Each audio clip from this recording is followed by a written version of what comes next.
Okay, story tale. یہ کہانی ایک پھیری والے کی ہے۔ ایک دن اس کو بندروں نے اتنا تنگ کیا اور پھر اس نے کیسے ان سے جان چھڑائی، آئیں کہانی سنتے ہیں۔ ایک دفعہ کا ذکر ہے، ایک ٹوپی بیچنے والا شہروں اور دیہاتوں میں جا کر ٹوپیاں بیچتا تھا۔ وہ اپنی ٹوکری میں رنگ برنگی ٹوپیاں رکھتا تھا اور لوگوں کو بیچتا تھا۔ ایک دن جب وہ قریبی گاؤں سے واپس آ رہا تھا تو اس نے جنگل کے راستے گھر پہنچنے کا سوچا۔ جنگل میں چلتے چلتے ٹوپی بیچنے والے کو تھکاوٹ محسوس ہونے لگی۔ دوپہر کا وقت تھا اور سورج کی روشنی چمک رہی تھی۔ اس نے ایک بڑے درخت کے نیچے کچھ دیر آرام کرنے کا فیصلہ کیا اور اس نے اپنی ٹوکری اتار کر زمین پر رکھ دی اور خود درخت کے نیچے لیٹ گیا۔ تھوڑی ہی دیر میں وہ گہری نیند سو گیا۔ جنگل میں اس درخت پر کچھ بندر بیٹھے تھے۔ انہوں نے ٹوپی بیچنے والے کو سوتے ہوئے دیکھا اور اس کی ٹوکری میں رنگین ٹوپیاں دیکھ کر حیران رہ گئے۔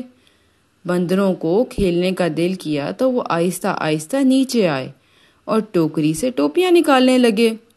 ہر بندر ٹوپی اٹھا کر اپنے سر پر پہنتا۔ بندر اپنی نئی ٹوپیوں سے بہت خوش تھے اور ادھر ادھر اچھل رہے تھے۔ کچھ دیر بعد ٹوپی بیچنے والے کی آنکھ کھلی تو اپنی ٹوکری خالی دیکھ کر پریشان ہو گیا۔ اس نے ادھر ادھر دیکھا تو درختوں پر ٹوپیاں پہنے بندر پائے۔ یہ دیکھ کر وہ مزید پریشان ہو گیا اور سوچنے لگا کہ اپنی ٹوپیاں کیسے واپس لائے۔ اس نے بندروں کو ڈرانے کی کوشش کی لیکن بندروں نے زیادہ شور مچایا اور درختوں پر چڑھ گئے۔ ٹوپی بیچنے والے کو کچھ دیر کچھ سمجھ ہی نہ آیا، مگر اچانک اسے ایک خیال آیا۔ اس نے سر سے ٹوپی اتار کر زمین پر پھینک دی۔ جب بندروں نے یہ دیکھا تو انہوں نے بھی ٹوپی بیچنے والے کی نقل کی اور اپنی ٹوپیاں اتار کر زمین پر پھینک دیں۔ ٹوپی بیچنے والے نے فوراً تمام ٹوپیاں جمع کر کے اپنی ٹوکری میں رکھ لیں۔ ٹوپی بیچنے والے نے خوشی سے اپنی ٹوکری اٹھائی اور بندروں کا شکریہ ادا کیا اور دوبارہ اپنے سفر پر روانہ ہو گیا۔ اس کہانی سے ہم نے یہ سیکھا کہ ذہانت اور حکمت سے بڑے بڑے مسائل کو بھی حل کیا جا سکتا ہے۔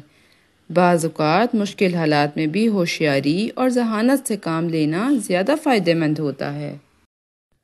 امید ہے آپ کو یہ سٹوری بہت پسند آئی ہوگی۔